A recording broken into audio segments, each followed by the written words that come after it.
Olá pessoal, tudo bem? A paz do Senhor, eu sou o pastor Ciro Sanches Zibordi. Seja bem-vindo ao meu canal. Se você desejar, inscreva-se, curta esse vídeo, compartilhe, porque ele é muito importante.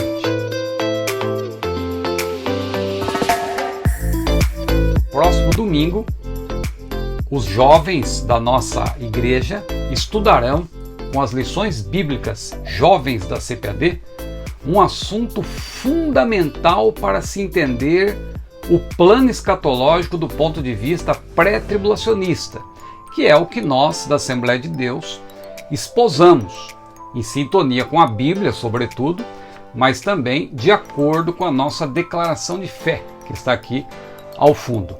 Vamos lá! A lição de domingo, então, eu coloquei aqui. Geralmente eu não costumo dar aula sobre o assunto, porque já temos aí vários professores ministrando aulas no YouTube. Nós temos também a própria CPAD disponibilizando no seu canal vídeos dos comentaristas das lições bíblicas. A própria lição ela é autoexplicativa. Então eu aqui dou a minha contribuição, geralmente indicando um livro, fazendo algum comentário, até porque no meu canal também já tem vários vídeos escatológicos.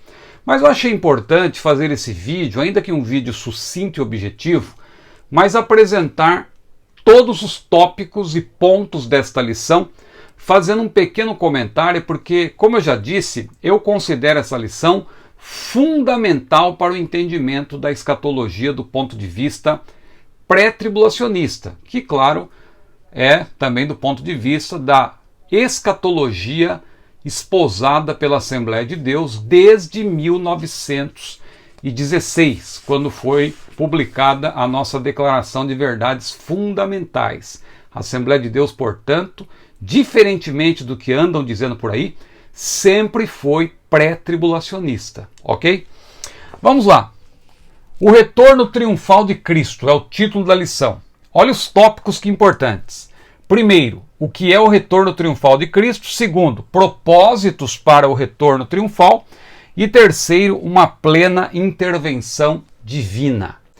Vamos começar dizendo, aliás, que as lições bíblicas de jovens deste trimestre estão rigorosamente em ordem cronológica. É importante que se entenda isso. Tivemos uma primeira lição, que foi uma lição geral sobre a escatologia, depois uma lição sobre os sinais da segunda vinda. Alguém andou dizendo que tinha um equívoco, que a vinda de Jesus não tem sinais e não sei o quê, mas na verdade os sinais são alusivos à segunda vinda e não referentes ao arrebatamento, porque o arrebatamento é iminente. Então, a rigor, se é iminente, claro que não tem sinais, mas nós da Assembleia de Deus, sempre pregamos sobre os sinais da vinda de Jesus.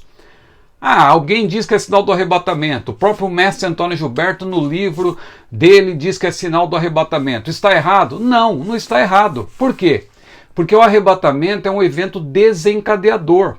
É o primeiro evento de uma série de acontecimentos alusivos à segunda vinda, que tem aí um tempo total, um período total de 7 anos. O mestre Antônio Gilberto até diz, olha, você acha estranho 7 anos, uma vinda durar 7 anos? A primeira vinda durou mais de 30. Então isso aí é para você pensar, porque a segunda vinda não é um evento apenas, é uma série de eventos que começa com o arrebatamento da igreja.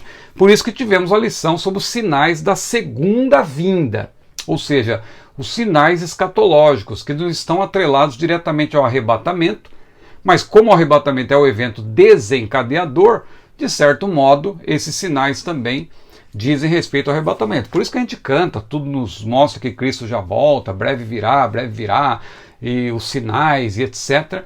Não está errado, porque o arrebatamento é o evento desencadeador, mas os sinais, a rigor, se você quiser, na verdade, ser bem preciso, do ponto de vista escatológico, os sinais dizem respeito à segunda vinda como um todo, e não dizem respeito, claro, ao arrebatamento, porque o arrebatamento é iminente. Então depois tivemos uma lição, claro, sobre o arrebatamento, outra sobre o tribunal de Cristo, outra sobre as bodas do Cordeiro, tudo na sequência. Grande tribulação, o aparecimento do anticristo, né? A singularidade de Israel, e hoje é a lição que trata da manifestação do Senhor em poder e grande glória. Para ficar bem claro, quando você for falar sobre o retorno triunfal de Cristo, nada mais é do que a manifestação do Senhor Jesus em poder e grande glória. Aí temos o primeiro ponto, que diz: a última etapa o primeiro ponto do primeiro tópico, a última etapa da volta de Jesus. Por que se chama última etapa? Porque nós sempre falamos que a segunda vinda, na verdade, tem duas etapas, não são duas vindas que ainda estão para acontecer, é apenas uma vinda, a segunda vinda, o advento, o retorno, a volta do Senhor.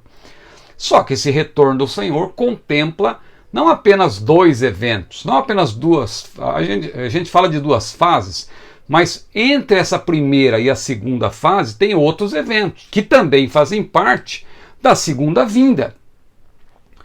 Então, por exemplo, o arrebatamento é o evento desencadeador, mas depois tem o tribunal de Cristo, faz parte da segunda vinda.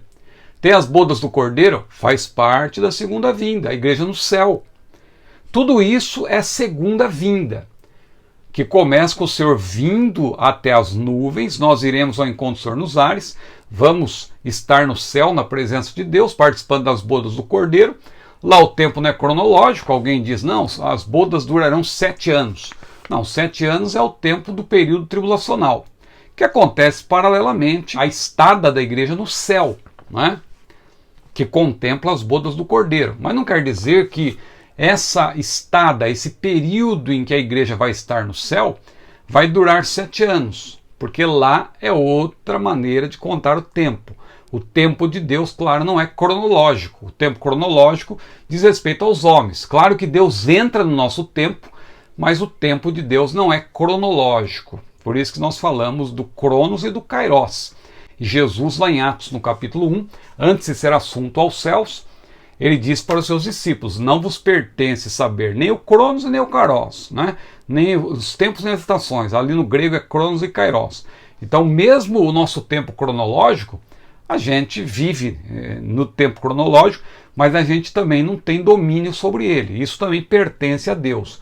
Mas lá no céu o tempo não é cronológico. Então, a rigor, não se deve dizer que as bodas do Cordeiro ou o período em que a igreja vai estar no céu vai ser 7 anos, assim como o período tribulacional. O período tribulacional é 7 anos, porque é na terra.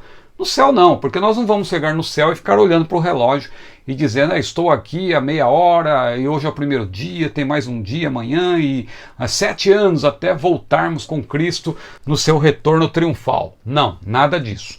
Então vamos lá. A última etapa da volta de Jesus é um ponto importante, porque nós cremos que a segunda vinda ou a volta de Jesus, ela tem vários desdobramentos, vários eventos, vários acontecimentos, inclusive essas duas etapas ou essas duas fases, o arrebatamento e a segunda vinda. Não confunda uma coisa com a outra, são coisas muito distintas. E o próprio texto mostra isso. Como você compara e harmoniza 1 Tessalonicenses 4, 13 a 18 com Apocalipse 19, 11 em diante? Não tem como harmonizar, são coisas diferentes. Em 1 Tessalonicenses, a ressurreição que vai acontecer, Jesus ainda vai estar nos ares. Diz a Bíblia que nós iremos ao encontro do Senhor nos ares. Agora, na ressurreição que aparece lá em Apocalipse 20, Jesus já vai estar com os 2 pés na terra, porque ali é quando ele já tiver se manifestado em poder e grande glória. O arrebatamento é para os salvos. Somente os salvos o verão. Por isso que é um arrebatamento secreto. Quando a gente fala de arrebatamento secreto, muita gente zomba, muita gente ri, é porque não entende o que é secreto. Não é? Secreto desse ponto de vista, que somente os salvos é que verão o Senhor vindo nas nuvens. O mundo não terá essa percepção. E isso não é novidade, Jesus já fez isso. O apóstolo Paulo, por exemplo, quando ele teve um encontro com o Senhor Jesus, quem que viu Jesus? Não é? Quem que ouviu a voz de Jesus? Somente Paulo. Paulo, claro, não viu Jesus no seu esplendor, porque ele até ficou cego, mas somente ele ouviu Jesus falar. Então, foi secreto nesse sentido. Aqueles que estavam perante Paulo viram que estava acontecendo alguma coisa, mas não sabiam exatamente o que era. Somente Paulo. Foi uma revelação para Paulo. No arrebatamento vai acontecer isso também. Então, esse é um primeiro ponto, a última etapa da volta de Jesus. Segundo ponto, a volta gloriosa do Senhor. É o destaque para mostrar que agora, quando você fala do retorno triunfal, é a manifestação de Jesus em poder e grande glória, que é diferente do arrebatamento da igreja. Não confunda uma coisa com a outra. O terceiro ponto, a volta triunfal com a igreja. Por quê? Porque no arrebatamento Jesus vem para a igreja. Ele vem para a noiva e vai acontecer o casamento, as bodas do Cordeiro no céu, não é? E depois ele vem com a igreja glorificada, como está lá em Apocalipse. Apocalipse é muito claro, capítulo 19, a partir do versículo 11, a igreja está no céu e ela vem com o Senhor, porque ali quando se mencionam os exércitos do Senhor, pode ler as características, você vai ver que todas as características daqueles exércitos apontam para a igreja, que já terá se ataviado, já estará pronta para manifestar-se, revelar-se em poder e grande glória. Muito bem, então esse é o primeiro tópico. O segundo tópico, olha aqui, ó, propósitos para o retorno triunfal. Quais são esses propósitos? Aí o autor comenta: para salvar Israel, para destruir os inimigos, para se cumprirem as profecias. Você percebeu que os propósitos da manifestação do Senhor em poder e grande glória são diferentes dos propósitos do arrebatamento da igreja? No arrebatamento, Jesus vem para livrar a igreja do período tribulacional, porque a igreja não participará desse evento. Agora, na manifestação, não. Ele vem com a igreja. Zacarias capítulo 14 diz que naquele dia os seus pés estarão sobre o Monte das Oliveiras. Ele vem para pôr fim ao império do anticristo. O anticristo e o falso profeta vão inaugurar o lago de fogo, o Geena, né? Ou Geena em língua portuguesa. No grego é Geena, né? A palavra existe na língua portuguesa, por isso que eu disse Geena, né? Então veja, Jesus vai lançar o anticristo e falso profeta no Geena, o lago de fogo. Satanás será amarrado por 1000 anos. Haverá também o julgamento das nações, que está lá em Mateus no capítulo 25, que é um assunto que precisa ser estudado com muito cuidado. Modéstia à parte, no meu livro aqui, ó, erros escatológicos que os pregadores devem evitar, eu pormenorizo isso. Mestre Antônio Gilberto também no Calendário da Profecia, Enciclopédia Popular de Profecia Bíblica de Tim LaHaye e Ed Henston também, e outros livros que eu tenho sempre aqui recomendado: Manual de Escatologia de Dwight Pentecost, Principais Temas da Bíblia de Schaeffer, Quando a Trombeta Soar, que é um livraço, como eu tenho dito nos últimos 5 anos, 5, 6 anos, talvez o melhor livro de escatologia do ponto de vista pré-tribulacionista é este, né? Quando a Trombeta Soar. Então vale a pena ler. Então vamos lá. Esse segundo tópico, propósito para o retorno triunfal, para salvar Israel. É o que está lá em Apocalipse capítulo 12, porque lá em Apocalipse capítulo 12, quando se menciona aquela mulher vestida do sol, eu tenho um vídeo aqui no meu canal que explica ali aquela passagem de Apocalipse 12, aquela mulher é Israel. Ela dá à luz um menino que vai julgar o mundo com vara de ferro, que é Jesus, e o dragão quer tragar o menino, mas o menino é arrebatado. Claro, ali é uma referência está implícito ali que Jesus nasceu, viveu, morreu, ressuscitou e foi assunto aos céus.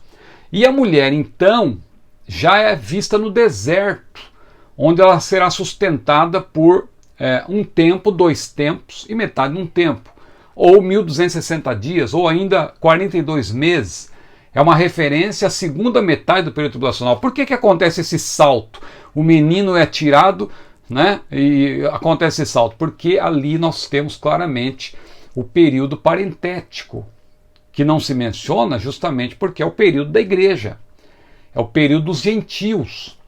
E ali nós já vemos o dragão se voltando contra a mulher para destruí-la no período tribulacional. E Jesus, então, quando ele se manifestar no fim desse período tribulacional, ou mais precisamente no fim da grande tribulação, no fim da segunda metade do período tribulacional, ele vem justamente para livrar o remanescente. Leia com atenção o capítulo 12 de Apocalipse, vai ver que Israel ali, a mulher, não é? Pelas características é Israel, ali se menciona as 12 estrelas que falam das 12 tribos de Israel e etc, a maneira como ela está vestida, tudo aponta, veja o vídeo que está aqui, fica melhor para você entender, na playlist Apocalipse, eu estou indicando aqui também para você ler, para você assistir e aprender, tem que tomar tempo com o assunto, não é?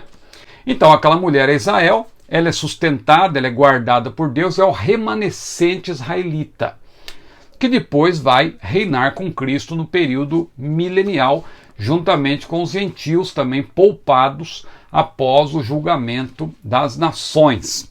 Então veja, nesse segundo tópico, Jesus vem. Quais os propósitos da sua manifestação em poder e grande glória? Salvar Israel, destruir os inimigos, que são justamente os aliados do anticristo, né? Não somente Gog e Magog, né? Gog, Demagog, na verdade, né? Porque Gog é o povo, Magog é o lugar de onde ele vem, né? Porque Deus vai julgar tanto Gog, que vai estar marchando contra Israel, como vai julgar também a terra de Magog, que é a terra de Gog, né? Então, Deus vem para destruir os inimigos, o próprio anticristo também, o exército do anticristo vai se levantar contra Israel. Então, Jesus vem para isto. E para que se cumpram as profecias, várias profecias veterotestamentárias vão se cumprir. Lembrando que essas profecias não dizem respeito ao arrebatamento, porque o arrebatamento, a rigor, não foi profetizado no Antigo Testamento. O arrebatamento, eu tenho dito aqui, é matéria neotestamentária. Quem falou sobre o arrebatamento pela primeira vez foi o Senhor Jesus, de maneira clara, lá em João capítulo 14, versículo 3. Virei outra vez e vos levarei para mim mesmo, para que onde estiverem sejais vós também. Isso é arrebatamento, porque na manifestação ele não vem para levar, né? Ele vem com, ele não vem para, ele vem com, né? Então há uma diferença muito grande. Então é matéria neotestamentária. Jesus foi o primeiro que mencionou e depois Paulo, a quem Jesus revelou, disse claramente lá em 1 Coríntios 15, eis que vos digo um mistério, e o mistério ali não é a ressurreição, que a ressurreição já tinha sido revelada, a ressurreição dos salvos, desde o Antigo Testamento. Daniel falou, depois Jesus também já tinha falado, né, de uma maneira muito clara. O mistério ao qual Paulo se referia, ali em 1 Coríntios 15, era o arrebatamento. Eis que vos digo um mistério, nem todos dormiremos, mas todos seremos transformados, num abrir e fechar de olhos, ante a última trombeta, e etc. E lá em 1 Tessalonicenses também ele disse, o mesmo Senhor descerá do céu com alarido, com voz de arcanjo, com trombeta de Deus, e os mortos em Cristo ressuscitarão primeiro, depois nós, os que estivermos vivos, seremos juntamente com eles arrebatados ao encontro nos ares, e assim estaremos para sempre com o Senhor. Consolai-vos uns aos outros com essas palavras. Que mensagem maravilhosa é esta? Então,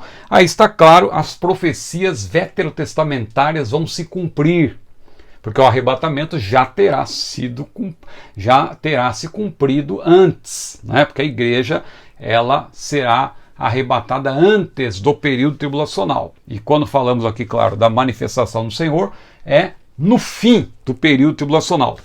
E o terceiro tópico, uma plena intervenção divina, em que se menciona o quê? O destino da trindade satânica, ou seja, a falsa trindade, não é uma triunidade, perdão, é uma tríade satânica formada pelo dragão, que é Satanás, o anticristo, que é um líder político, que será seu preposto de Satanás, e o falso profeta, né, um líder religioso, que será também um preposto do próprio anticristo, ambos prepostos de Satanás, né?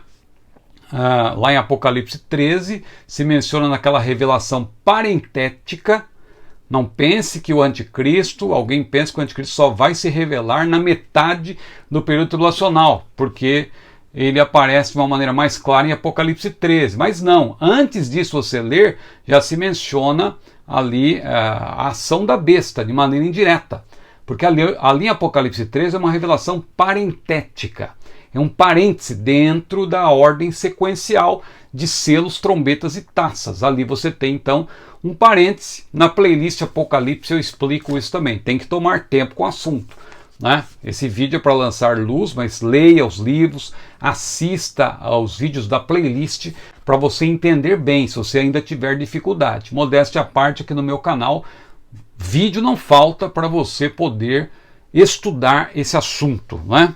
Então, o destino da trindade satânica, que eu já mencionei, o anticristo e o falso profeta vão inaugurar o Guiena e Satanás será preso, porque ainda ele vai cumprir uma missão após o milênio, né? Nesse caso, Satanás ainda vai, não é que ele é servo de Deus, mas Deus está no controle de tudo, Satanás vai ter que prestar um serviço para Deus, ao tentar aqueles que estiverem passado pelo milênio e estiverem vivos, eles vão ser tentados ainda por Satanás. E alguns, lamentavelmente, vão se desviar da verdade. Segundo ponto aqui desse terceiro tópico, o julgamento das nações, que eu já mencionei, que é pormenorizado lá em Mateus 25. Jesus diz que quando ele vier, quando ele voltar em poder e grande glória, né, ele vai reunir ali as nações, apartando-as como o pastor aparta os bodes das ovelhas, e vai julgá-las segundo o tratamento dispensado aos irmãos, que é uma referência a Israel.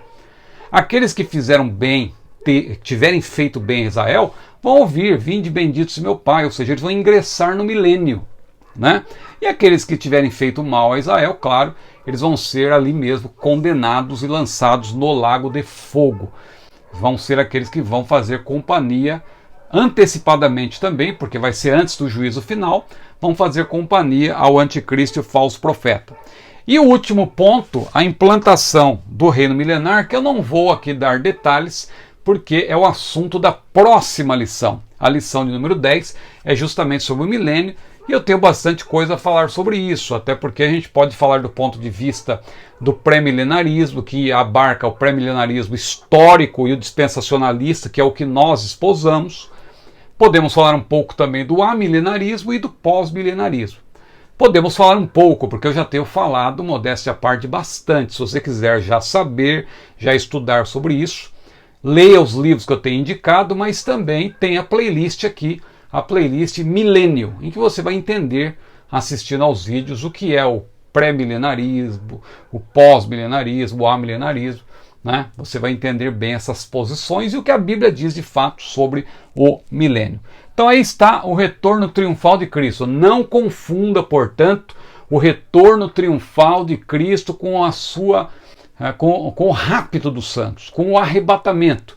No arrebatamento nós iremos ao encontro do Senhor nos ares. Na manifestação, veja lá Zacarias 14, os seus pés vão estar sobre o Monte das Oliveiras. No arrebatamento, a igreja irá ao encontro do Senhor, a noiva irá ao encontro do noivo. Mas na manifestação, o noivo, que na verdade já será o esposo, né, com a sua esposa, ambos vão se manifestar em poder, em glória. A igreja estará glorificada também.